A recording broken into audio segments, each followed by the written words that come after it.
রান্নাবান্না শেষ করে সবে গোছগাছ করে কিচেন থেকে বের হব, ঠিক সেই সময় পুটির বাবা 1 কিলো চিকেন এনে বলল, চিকেন কষা করো। মেজাজটা কেমন হয় বলেন দেখি? পর্দার চাহিদা পূরণ করাই লাগে। অগত্যা চটজলদি কিভাবে রান্নাটা শেষ করলাম তাই আজ আপনাদের দেখাই। প্রথমে চিকেন ধুয়ে জল ঝরিয়ে নুন হলুদ গোলমরিচ গুঁড়ো সর্ষে তেল লেবুর রস মাখিয়ে মিনিট 30 রেখে দিলাম। আর সেই সুযোগে আমি মশলাগুলো রেডি করে নিলাম।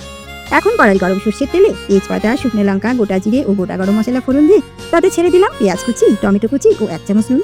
পেঁয়াজ টমেটো নরম হলে তাতে দিয়ে দিলাম রসুন বাটা, আদা বাটা, হলুদ গুঁড়ো, লঙ্কা বাটা, 1 চামচ করে জিরে, ধনে ও কাশ্মীরি লঙ্কা গুঁড়ো।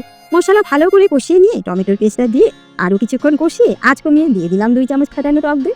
দেখুন গ্রেভিটা কত সুন্দর কষে এসেছে। এবার এতে ম্যারিনেট করা চিকেনগুলো দিয়ে ঢাকা দিয়ে দমে রান্না করবো 20 থেকে 25 মিনিট। মাঝে মাঝে ঢাকা খুলে নেড়ে দেবো। মাংসটা সেদ্ধ হয়ে গেছে। এখন ঘি ও গরম মশলা দিয়ে রান্নাটা শেষ করলাম। নতুন হলে চ্যানেলটা সাবস্ক্রাইব করুন। সব রেসিপি সবার আগে পৌঁছবে আপনার কাছে। আর কমেন্ট করে অবশ্যই জানান রেসিপি আপনার কেমন লাগলো।